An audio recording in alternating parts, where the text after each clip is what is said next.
예수님께서 부활하신 다음에 여인들 또는 제자들을 만나시면서 그들에게 하신 말씀이 있습니다. 평안하뇨? 평안할지어다. 너희에게 평강이 있을지어다. 그도 그럴 만한 것이 예수님을 따르고 믿었는데 예수님이 붙들러 가셨습니다. 그리고 십자가에서 죽게 되셨습니다.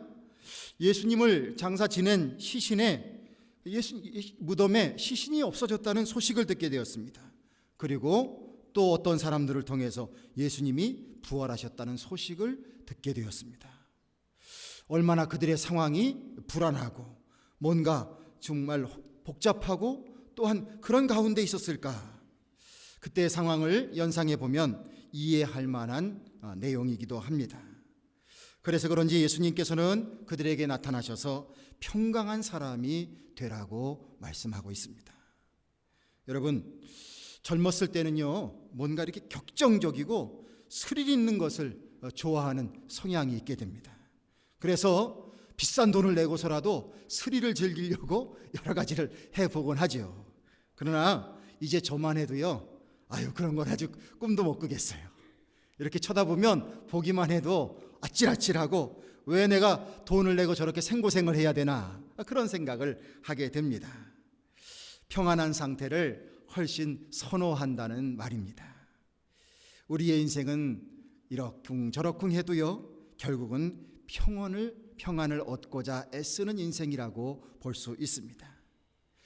오늘 말씀 속에서 주님은 평강의 주님이 우리와 함께 하실 것이다라고 약속해 주고 계십니다. 그런데 평강의 주님께서 그냥 같이 계시는 것이 아니라 우리와 함께 하실 때에 우리가 취해야 할 몇 가지의 태도가 있습니다. 이제 그것을 나누면서 여러분들 거칠은 세상을 살아가시는 여러분들의 마음속에 평강의 주님께서 함께 하시게 되시기를 주님의 이름으로 축원을 드립니다. 4절 말씀을 보면 주 안에서 항상 기뻐하라, 내가 다시 말하노니 기뻐하라 라고 말씀했습니다. 2번이나 기뻐하라고 강조하고 있습니다. 여러분, 어떤 상황 속에서도 우리가 항상 기뻐할 수 있다고 하는 것은 그리스도인들의 능력입니다. 세상적으로 생각하면 이것이 말이 안 되는 얘기죠. 그런데 우리가 신앙 안에서 주님 주신 이 말씀을 아멘으로 받아들일 수 있는 그런 능력이 우리 그리스도인들 안에는 분명히 있습니다. 한번 따라 하십시오. 항상 기뻐하자. 항상 기뻐하자. 할렐루야. 이 능력을 여러분들의 것으로 삼으시길 바랍니다. 말씀을 전하고 있는 바울은 감옥 안에 있었습니다. 그런데 밖에 있는 사람들에게 오히려 기뻐하라고 하고 있습니다. 전혀 설명이 안 되는 상황일 수 있습니다. 그러나 오히려 기뻐하라고 말하고 있고, 또 이 기뻐하라고 말하는 바울은 정말로 자기 안에 기쁨이 있습니다. 왜냐하면 주님의 복음을 전하다가 이렇게 박해를 받는 것이거든요. 다른 일이 아니라 주의 복음 전하다가 지금 어려운 상황에 처한 것입니다. 그러기에 박해를 받으면 받을수록 그 길이 얼마나 귀한 길인가를 알려주는 것이고요, 주님으로부터 확실하게 인정받는 길이라는 것입니다. 제대로 쓰임받고 있는 것이니 참으로 기쁠 수 있다는 것입니다. 우리 같은 죄인이 감히 하나님을 아버지라고 부르게 되었습니다. 예수님을 주님이라고 부르게 되었습니다. 그리고서 주님을 섬길 수 있는 기회를 얻었습니다. 내가 누군가를 섬기고 싶어도 함부로 그런 기회를 얻는 것 아닙니다. 하물며 이 세상의 주관자이신 하나님과 예수님을 우리의 아버지요 주로 생각하면서 그분을 섬길 수 있는 기회를 얻었다고 하는 것은 얼마나 기쁜 일인지 모릅니다. 이것은 힘들고 안 힘들고의 문제가 아닙니다. 참으로 영광스러운 것입니다. 그러기에 우리가 기뻐할 수 있다는 것입니다. 성도 여러분, 여러분들이 제대로 예수님을 믿다 보면요, 분명히 어려움이 생길 때가 많습니다. 제대로 예수님을 믿으면 어려움이 생겨요. 왜냐하면 사탄과 싸워야 되기 때문에 그렇습니다. 그러나 기뻐하십시오. 여러분들이 주님의 자녀요, 또한 예수님의 제자인 것을 나타낼 수 있고 증거받을 수 있는 그러한 모습입니다. 우리가 주님의 자녀가 되고 그리스도의 제자가 되었기 때문에 고통도 받을 수 있는 것 아니겠습니까? 혹시라도 교회에서 여러 직분을 맡으신 분들, 주님의 직분을 감당하시다가 속상한 일이 있다면 속상해, 응? 때려쳐야지, 뭐 이런 생각 절대로 갖지 마세요. 여러분들이 그런 어려움을 겪는 것도요, 아무나 그런 어려움을 겪습니까? 이건 은혜예요, 은혜. 우리가 하나님의 은혜 안에서 주님 주신 그 사명을 같이 지고자 하는 믿음이 없다면, 그런 기회가 내게 주어지지 않았다면 내가 전혀 경험해 볼 수 없는 일입니다. 재구실 못하는 사람들은 누가 거들떠보지도 않습니다. 마귀로부터도 업신여김을 당치 않습니다. 우리 여성분들은 이런 경험을 안 해보셨을지 모르겠지만, 남자들이 한평생을 살면서 남자들 세계 속에서는 좀 완력이 있는 그런 시간들이 있습니다. 그래서 단체 훈련을 받거나 또한 얼차려를 받거나 이런 순간들이 많이 있어요. 특별히 군대 갔다 오신 분들은 분명히 더 그것을 잘 이해하실 수 있습니다. 내가 잘하고 못하고에 상관없이 그런 아주 곤란한 상황을 겪을 때가 있습니다. 그런데도요, 그런 삼엄한 상황 속에서도 또 인정은 흘러요. 왜 인정이 흐르냐면, 이렇게 다 훈련을 받고 다 얼차려를 받아야 되는데 너무 약해 보여요. 보기에 너무 여성스러워 보이고 너무 약해 보이는 그런 남자가 있으면, 야, 넌 빠져. 야, 넌 빠져. 이렇게 합니다. 그래가지고 매를 안 맞을 수도 있고 기합을 안 받을 수도 있고 그 힘든 얼차려를 안 받고 열애가 될 수도 있어요. 그런데 이것이 여러분들 한번 가만 생각해 보십시오. 자, 좋은 일인가요? 정말 기분 좋은 일인가요? 아싸! 이러면서 정말 기분 좋아야 될 일인가요? 그거 아니죠. 내가 열애가 되었다는 것은 얼마나 자존심 상하는 일인지 모릅니다.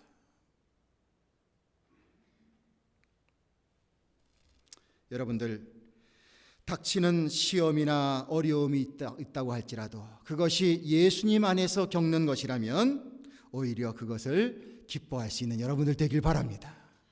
기뻐할 일이 있을 때 기뻐하는 건 당연한 거고요, 어려운 일이 있지만 예수님 믿으면서 당하는 것도 기뻐할 수 있어야 된다는 것입니다. 우리가 이러한 상황들을 오히려 기쁨으로 맞이하고, 내가 주님의 자녀가 되었기 때문에 이까짓 건 우리가 견뎌야지, 이런 마음을 갖는다면 오히려 나를 시험하던 사탄은 물러가고 하나님의 영광이 충만하게 임하게 될 줄로 믿습니다.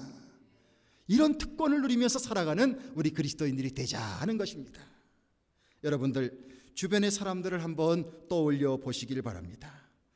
어떤 사람들은 그리스도의 밖에 있기 때문에 주님의 은혜가 뭔지 모릅니다. 그런 사람들 가운데에서 어떤 사람들은 세상적으로 바라다 보면 그리스도인 내가 볼 때에도 부러워할 만큼의 세상 것을 많이 가진 사람들이 있습니다.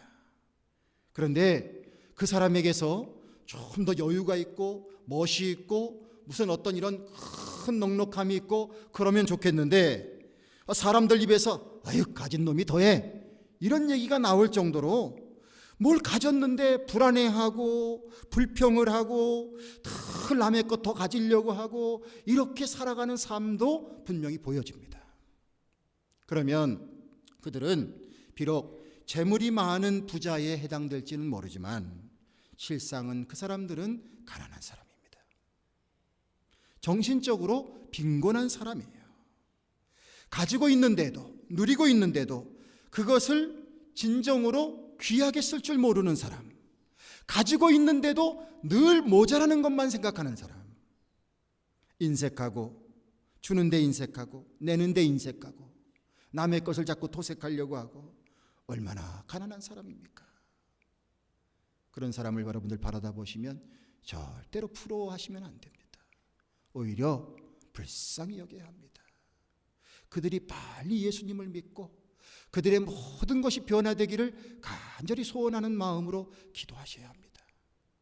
반면에 어떤 그리스도 안에 있는 진실한 사람이 있는데 남들이 바라다 볼 때에는 꼭 죽을 것 같아요. 너무너무 힘들어 보여요. 너무너무 연약해 보여요. 정말 가난해 보여요.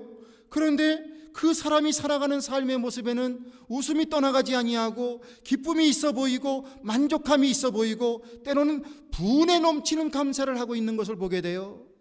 LA에 있을 때 어떤 권사님 가정을 방문했는데 다 이렇게 사람들에게 베풀고 섬기는 분이었어요. 저는 그분이 저희 교회에 많은 사람들 가운데서 제일 부자인 줄 알았어요. 그런데 가봤는데 너무나 지극히 평범한 가정이었어요. 그런데 그렇게 풍성한 섬김을 하는 분을 본 적도 있습니다. 여러분들, 왜 이런 감사의 표현과 분에 넘치는 기쁨의 표현과 섬김과 헌신이 그런 진정한 그리스도인들에게 가능하겠습니까?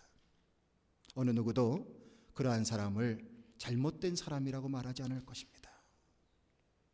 이런 사람들이 이렇게 표현할 수 있는 것은 한마디로 그리스도의 비밀을 가졌기 때문입니다.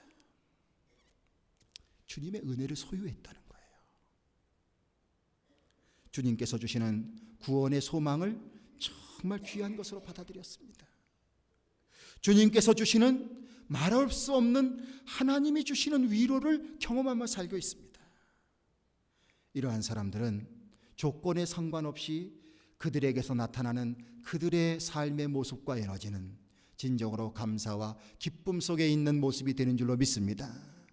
우리 성도님들이 이런 삶이 되기를 간절히 소망합니다.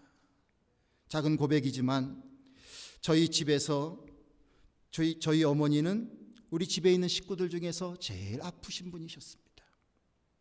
30살 즈음에 폐결핵을 갖게 되셔서 폐 한쪽을 잃고 그리고 그 폐 한쪽을 가지고 헐떡헐떡 사시다가 55세에 세상을 떠나셨습니다. 그런데 아침에 어머니가 일어나서 움직이시는 것을 보면 제일 먼저 일어나서 움직이십니다. 그리고 가끔씩 들을 수 있는 어머니의 표현 가운데에서는 잘 잤다. 잘 잤다. 특별히 돌아가시기 얼마 전에 남들이 볼 때는 끙끙 앓고 있는 것 같은데 아침이 되면 잘 잤다. 이런 표현을 하십니다. 왜 그런 표현이 그분에게 가능할까? 왜 그런 삶이 가능할까? 밤마다 병들고 연약한 몸에 주님께서 찾아오셔서 그 다음 하루의 삶을 살아갈 수 있는 힘을 주시고 회복을 주시는 것을 밤마다 경험하시기 때문에 남들의 눈으로 바라다 볼 때에는 끙끙 앓는 소리를 듣는 것 같은데 본인의 입에서는 잘 잤다. 그런 감사의 마음으로 새로운 삶을 또 하루 출발하는 모습을 많이 보아왔습니다. 성도 여러분, 주님 감사합니다. 오늘도 참 좋은 날입니다. 잠에 드시고 새로운 날을 출발하실 때 아침의 첫 고백과 여러분들의 입술에서의 말이 바로 이런 말씀이 되기를 주님의 이름으로 축원합니다. 주님께서 함께 해주셔서 우리의 모든 것, 기쁜 일이든지 어려운 일이든지 이 모든 것이 주님의 은혜 안에서 정말 기뻐하고 또 기뻐함을 통하여 모든 것이 회복되고 모든 역경이 극복되어서 그리스도인의 힘을 가지고 살아갈 수 있는 우리 모두가 되기를 간절히 소원합니다. 여러분, 우리 주님은 어떤 분일까요? 우리 주님은요, 주님 한 분, 그 주님만으로도 우리의 마음과 우리의 삶을 다 채우실 수 있는 분입니다. 전혀 알지 못했던 남녀가 만났습니다. 사랑이 싹 텄습니다. 그래서 그 사랑이 불붙기 시작하면 물불 안 가리게 되는 거죠. 그래서 그 상대 한 사람, 미처 그 사람의 모든 인생을 다 알지 못하는데도 그 한 사람으로 인하여 내 마음이 가득 차고 나의 모든 것을 잃어버려도 그 상대를 지키겠다고 하는, 그 상대를 간직하겠다고 하는 이 사랑의 마음을 우리들이 경험해 보게 됩니다. 하물며 우리의 예수님은 우리의 모든 것을 다 해결해 주시는 귀한 분이십니다. 구원의 길을 열어주셨습니다. 우리의 영생을 보장하시기 위해서 당신의 전부를 바치신 분이십니다. 당신의 전부를 바치신 분이에요. 그러기에 우리가 예수님을 진정한 나의 구주로 믿게 되면, 그 예수님이 내 안에 들어오게 되면 그 예수님으로 인하여 나의 모든 마음의 공간은 다 채워지게 될 줄로 믿습니다. 이 예수님이 내 안에 계시다면 우리는 기쁨으로 감사의 삶을 살아갈 수 있게 됩니다. 주님, 내 마음에 오시옵소서. 주님, 사랑하길 원합니다. 주님 한 분만으로 모든 것이 만족하길 원합니다. 이런 마음의 은혜의 삶을 여러분들 간구하시고 또 그렇게 살아가게 되기를 바랍니다. 우리에게 모자라는 것, 부족한 것을 자꾸 생각하게 되면 우리의 마음은 심히 낙심됩니다. 나이가 먹을수록 육신도 연약해져 가고, 젊었을 때는 내가 그렇게 건강한 것도 잘 모르고 있다가 이제 세월이 흘러서 좀 인생도 알게 되고 뭣도 좀 해볼 수 있을 것 같은데 이제는 나날이 안 아픈 날이 없잖아요. 그렇죠?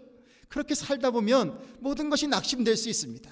그러나 그러할 때일수록 여러분들 더욱더 예수님이 여러분들 안에 가득 차게 되시길 간절히 바랍니다.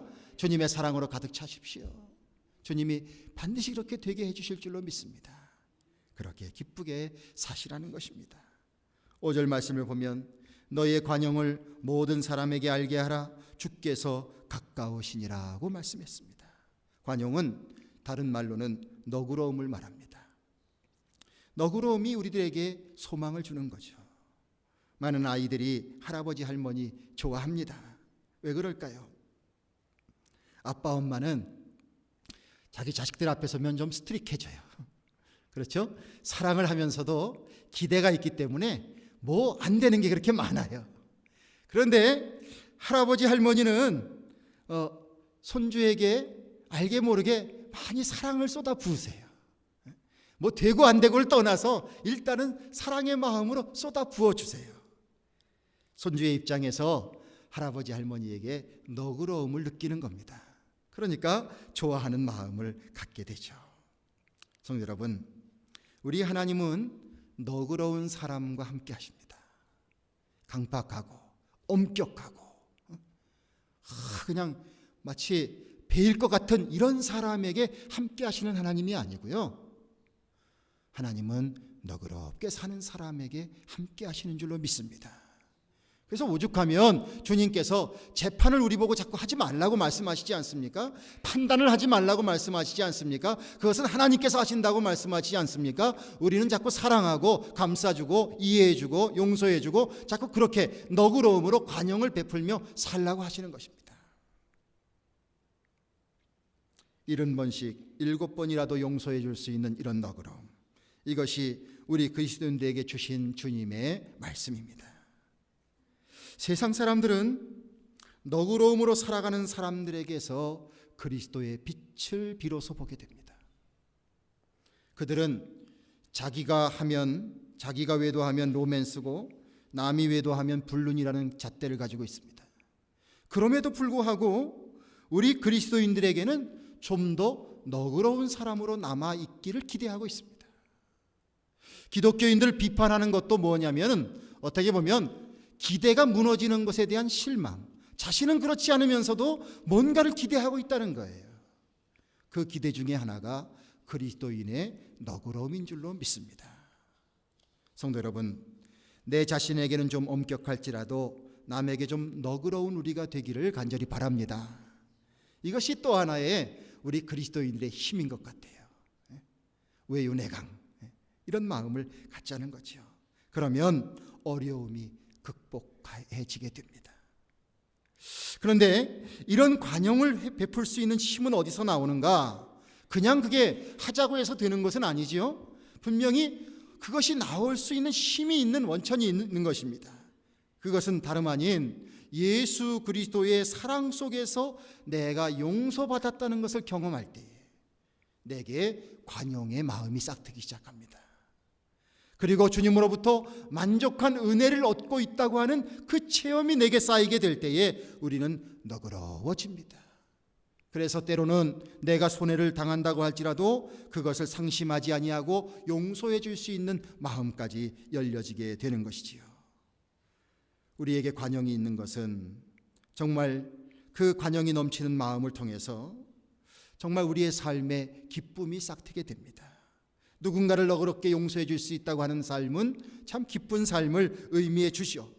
또한 하늘의 상급이 크다는 것도 우리가 기대할 수 있게 됩니다. 그러므로 우리가 감사하며 살 수 있게 됩니다. 성도 여러분, 관용의 마음으로 살아가게 될 때에 하나님께서 함께 하심을 꼭 기억하시기를 바랍니다. 평강의 하나님께서 우리와 함께 하시는 것이 우리에게 얼마나 중요합니까? 그 하나님을 내 마음속에 모시려면 우리가 더 관용하는 마음을 가져야 할 것입니다. 제가 이런 생각을 해봤습니다. 그 켄터키 프라이드 치킨 이렇게 가면 거기 할아버지 한 분이 서 계세요. 근데 그 할아버지 굉장히 이렇게 멋있게도 보이고 인자하게도 보였거든요. 음식점 앞에 할아버지 서 있다고 뒤돌아서는 게 아니고 오히려 더 들어가게끔 만들어주는 그런 정도의 인상은 가졌거든요. 자, 우리 성도님들의 여러분들의 관용의 마음과 자세가 적어도 그 할아버지 이상은 되셔야 될 거라 생각이 듭니다. 자, 자꾸 저를 포함해서 여러분들 인상 쓰면서 살지 말고요. 좀 더 관용의 마음으로 남을 대할 때 너그러운 마음으로 이렇게 대해 주시면 우리의 이러한 모습 속에서 바로 주님의 귀한 아름다운 복음의 빛이 드러나게 될 줄로 믿습니다. 주께서 이것을 특별히 우리에게 명해 주시는데 주께서 가까우시기 때문에 우리가 더 관용해야 된다고 그랬어요. 이 말씀을 여러 가지로 해석할 수 있지만 이렇게 생각해 볼 수 있습니다. 주님께서 가까우시니까 믿음의 사람들은 어떻게 해야 되냐면 내가 주님으로부터 주님의 구원을 받는 사람으로서 내 자신을 준비하는 노력도 열심히 해야 되고요. 또 한 가지는 뭐냐면 지금 주님을 믿지 않는 사람에게 주의 복음을 들려줄 수 있는 그 마지막 기회가 얼마 남지 않았다는 것을 생각해야 합니다. 그러기 위해서 그들에게 주님을 알려야 되는데 우리가 관용의 삶을 살게 되면 그것이 곧 주님을 모르는 사람들에게 주님을 알게 하는 계기가 된다는 겁니다. 내가 똑똑하고 잘나서 전도가 되는 것이 아니라 나의 삶 속에 관용이 있고 관용을 베풀 때 그것을 통하여 세상의 사람들이 하나님을 믿을 수 있는 계기가 마련된다는 사실을 기억하시고 더욱더 여러분들 이렇게 살게 되기를 간절히 바랍니다. 6절에서는 평강의 하나님이 함께 하시는 삶을 살려면 아무것도 염려하지 말고 오직 모든 일에 기도와 간구로 너희의 구할 것을 감사함으로 하나님께 아뢰라고 말씀하고 계십니다. 두 가지의 내용으로 정리될 수 있는데 염려하는 대신에 기도와 간구를 하라 이렇게 말씀해 주시는 것이고요. 또 한 가지는 구할 것이 있다면 감사를 동반해서 하나님께 아뢰라 이렇게 말씀을 하고 계신 것입니다. 염려는 어떻습니까? 마음의 근심이 자꾸 늘어나게 됩니다. 주름살이 늘어나게 됩니다. 염려할 만한 일이 생긴다면 저는 우리 성도님들에게 가끔씩 이야기합니다. 여러분들 염려는 기도하라는 사인이다. 이렇게 받아들이라는 거예요. 자, 지금도 혹시라도 염려하는 마음이 여러분들 한 구석에 있습니까? 자, 이것을 어떤 시그널로 바꿔요? 기도해야 된다. 염려하는 마음이 요만큼이나 드시면 지체하지 마시고 염려 속으로 빠져들어가지 마시고요. 그 염려를 딱 붙잡아서 하나님 앞에 그냥 바로 기도하세요. 주님 앞에 기도의 시간을 가지세요. 그렇게 되면 주께서 그 염려를 거두어 주시는 은혜를 우리가 충만히 경험할 수 있게 됩니다. 자꾸 염려하다가 그 속에 내 자신을 엉망으로 만드는 일들을 겪지 않게 되기를 간절히 바랍니다. 염려를 기도로 꼭 바꿔야 합니다. 또한 우리가 구하되 감사함으로 아뢰라고 했습니다. 감사라고 하는 것은 믿음의 표현이고요, 신뢰의 표현이고요, 사랑의 표현입니다. 무언가를 감사할 수 있다는 것은 상대를 인정한다는 것입니다. 여러분들, 우리가 주님 앞에 기도할 때에 주께서 우리에게 말씀해 주시기를 이루어 준 줄로 믿고 기도하라고 그러셨어요.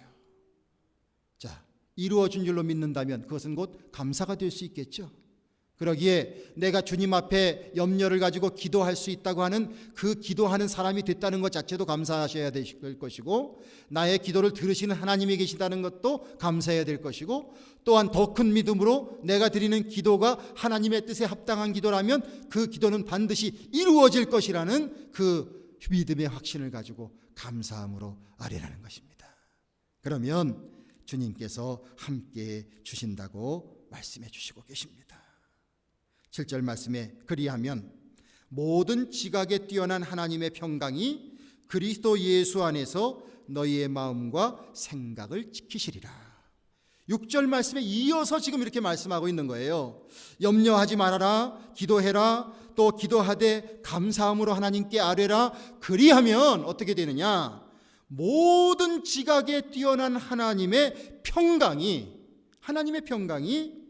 우리의 마음, 생각을 예수 그리스도와 더불어서 지켜주실 것이다. 이 말씀을 믿으면 여러분들에게 복이 될 줄로 믿습니다. 스페포드라는 사람이 그에게 인생의 비극이 찾아왔습니다. 부인이 아이들과 배 타고 여행을 하다 사고가 나서 부인만 살고 아이 둘이 다 세상을 떠나게 되었습니다. 보통 사람 같으면 도대체 하나님이 살아계시다면 어찌 내 아이를 둘이나 다 죽이실 수 있습니까? 인간적인 마음으로 이런 원망의 마음이 생길 수 있습니다. 당신이 애들을 데리고 가더니 다 죽이고 당신만 살아왔느냐? 이렇게 원망의 마음으로 아내를 질타할 수도 있을 것입니다. 그러나 이러한 정말로 어려운 상황 속에 포드는 자신의 모든 생각과 감정을 주님 앞에 내려놓았습니다. 그리고 주님 앞에 기도했습니다. 주님, 주님의 계획이 무엇입니까? 제가 감당할 수 없는 이 어려움이, 이 슬픔이 내게 찾아왔는데 주님, 주님의 계획이 무엇입니까? 그때 포드는 성령께서 그의 마음을 역사하시는 그 어루만짐을 경험하게 됩니다.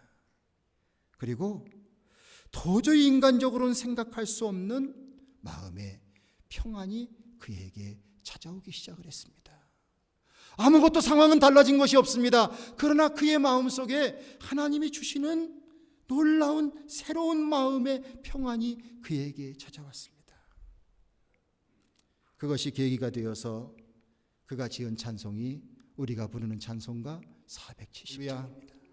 스페포드가 경험한 주님의 이 역경 속에서의 평안, 우리의 삶에 많은 상황이 내가 이해할 수 없는 상황들이 있을 수 있습니다. 그러나 주님께서 함께하여 주시면 우리의 마음에 평안을 주시고 은혜를 주시고 새롭게 살아갈 수 있는 힘을 허락해 주실 줄로 믿습니다. 그러므로 이 평안의 주님을 여러분들 꼭 마음속에 모시고 살게 되기를 간절히 바랍니다. 말씀을 조금 더 하겠습니다. 여러분들 7절 상반절에 모든 지각에 뛰어난 하나님의 평강이라는 말씀을 했습니다. 대부분의 두려움은 뭔가를 잘 모를 때 찾아오는 거예요. 검고 깊은 물에서 헤엄을 친다고 생각을 해보십시오.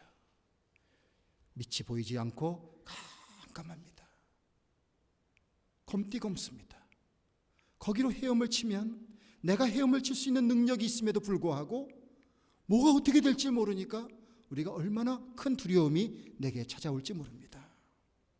깜깜한 밤에 아무것도 비출 수 있는 등불이 없다고 한다면 그 길을 걷는 사람은 얼마나 두렵겠습니까? 한 번도 가보지 않은 낯선 곳에서 전혀 봐보지도 못한 낯선 사람들을 만난다고 하는 것이 얼마나 두려운 일이겠습니까? 그런데 모든 것이 보이고 예측이 가능하면 거기에는 두려움이 사라지게 됩니다. 아무리 괴팍한 성격을 가진 사람이라도 그 사람이 어떻게 할 사람인지를 미리 내가 알고 있다면 그렇게 두렵지 않습니다. 우리에게 갖는 마음의 불안과 초조함, 때로는 너무나도 막연함 때문에 찾아옵니다. 나의 인생의 앞길에 대해서, 나의 미래에 대해서, 나의 죽음 이후의 삶에 대해서 많은 사람들이 불안하고 초조해하고 있습니다. 그런데 성경 말씀 속에서 우리가 믿는 하나님은 모든 지식과 지혜의 근본이 되신다고 말씀하고 있습니다. 여기 말씀 속에서도 모든 지각에 뛰어난 하나님이라고 그랬습니다. 우리가 주님과 함께 살아가게 되면 모든 것을 아시는 주님께서 우리와 함께 해주십니다. 그 하나님이 나의 앞길을 예비하십니다. 그리고 지켜주십니다. 그러기에 삶에 기쁨이 생길 수 있고요, 두려움이 사라질 수 있게 되고요, 그 가운데에서 우리의 마음, 생각, 이것을 다 지킬 수 있게 되는 것입니다. 여러분들 살아가면 살아갈수록 나의 마음과 생각이 얼마나 중요한지를 여러분들 아십니다. 내 마음이 병이 들면 좋은 것도 전혀 좋은 것이 될 수가 없습니다. 내 생각이 잘못되면 전혀 생산적인 것이 나올 수 없습니다. 그런데 주님께서 나와 함께 하시면 나의 모든 불안과 초조와 염려를 다 극복해 하여 주시고 우리의 생각과 마음을 지켜주셔서 예수 그리스도 안에서 살아갈 수 있는 은혜를 베풀어 주시니 이것보다 더 좋은 것이 어디 있겠습니까? 그러므로 주님과 함께, 평강의 주님과 함께 살아가는 삶과 그 은혜를 누려야 될 줄로 믿습니다.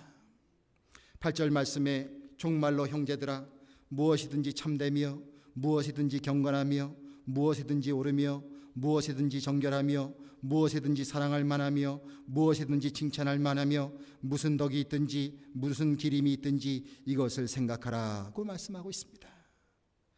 무엇이 도대체 참된 일일까? 무엇이 경건한 일일까? 무엇이 옳은 일일까?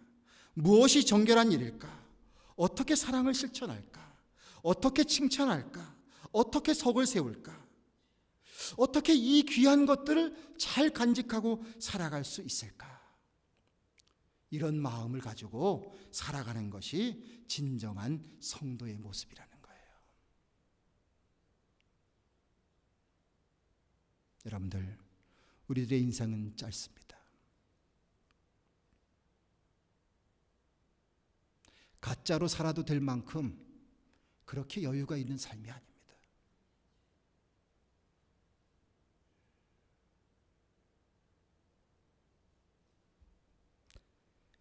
우리의 인생이 예수님께서 걸어가신 한 삶의 모습을 바라다 보면서 진실된 인간으로 살아가는 모습이 무엇인지를 주님은 우리들에게 보여주셨습니다.